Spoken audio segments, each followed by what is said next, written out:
Neglizhencë prindërore dhe keq ushqyerje.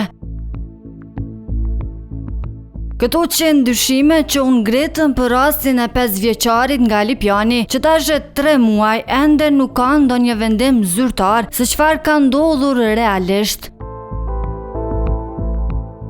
Me 17 mars të 2026 u raportua që djaloshi ushtrua në Çikukë nga se kishte plagë të rënda në shputa. Sipas informacioneve, prindërit e tij ishin arrestuar me 16 mars, teksa edhe 6 fëmijët e tjerë të kësaj familje ishin marrë nga qendra për punë sociale. Që nga ajo ditë, çifti vazhdojnë të jenë në paraburgim, derisa fëmijët në familje strehuese. Sociologja Flaka Ymeri thotë se krejt ky rast mund të ndikojë në të ardhmen e 7 fëmijëve. Në aspektet psikosociale është e dhimbshme edhe është jashtëzakonisht trënditse për publikun të paraqitet një fëmijë në gjendje të tillë, pastaj ai fëmijë ndoshta përjetësisht do të jetë i stigmatizuar ose i paraqykuar nga shoqëria nëse nuk trajtohet, sepse gjithherë do të jetë gishti i drejtuar që prindët e tut pa aftë, prindët e tut kanë sjellë në këtë gjendje, ndoshta ai në moshën kur është duke ndërtuar diçka mund të penalizohet pikërisht nga ato video apo nga ato lojë me cilat i kanë ndodhur në fëmijëri.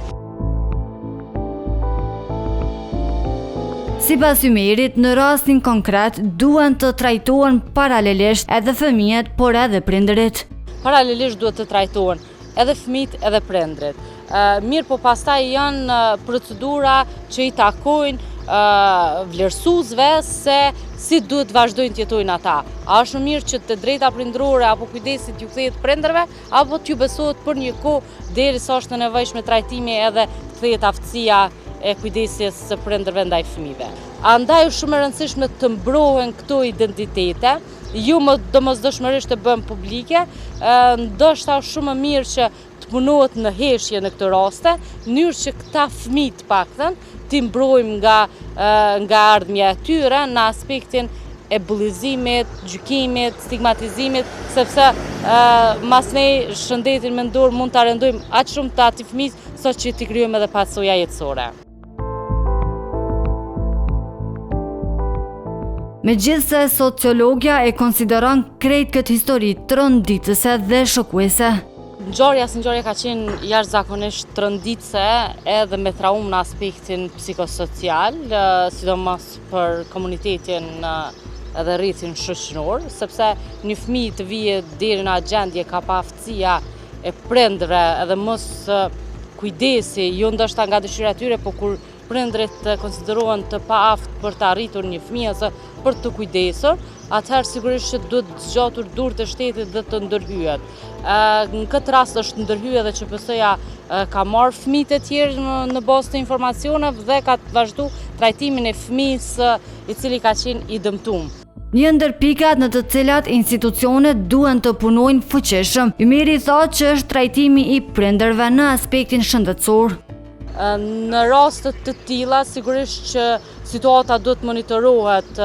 vazhdimisht edhe të mirën informacione rreth gjendjes së prindërve, qoftë në rast të trajtimit të tyre, në aspektin psikiatrik, psikologjik apo çfarëdo tjetër, në mënyrë që ata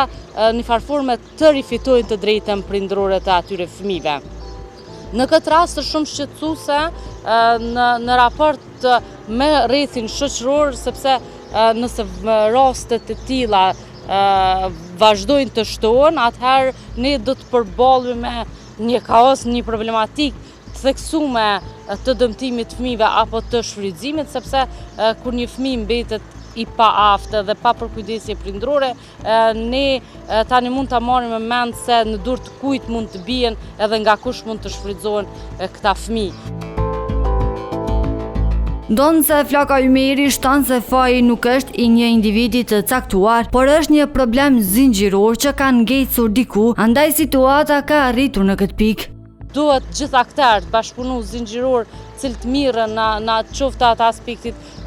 juridik, psikologjik, të shëndetit publik, që këta fëmijë ose këta njerëz të jenë në kujdes intenziv drejt përmirësimit tyre edhe nëse është nevoja edhe drejt trajtimit dhe strehimit të tyre fëmijëve. Sepse mas ne nuk mund të hudhim faja, po ta hudhim gurin tek direkte punëtorët social, direkte një qendër apo direkte te një qendër e cila mund të bëjë trajtim, sepse kjo është një zinxhir komanduesi i cili duhet të bashkëpunoj, sepse vetëm si lajm të çarkullojnë apo të paraqiten mund të jenë shumë traumatike në raport me publikun.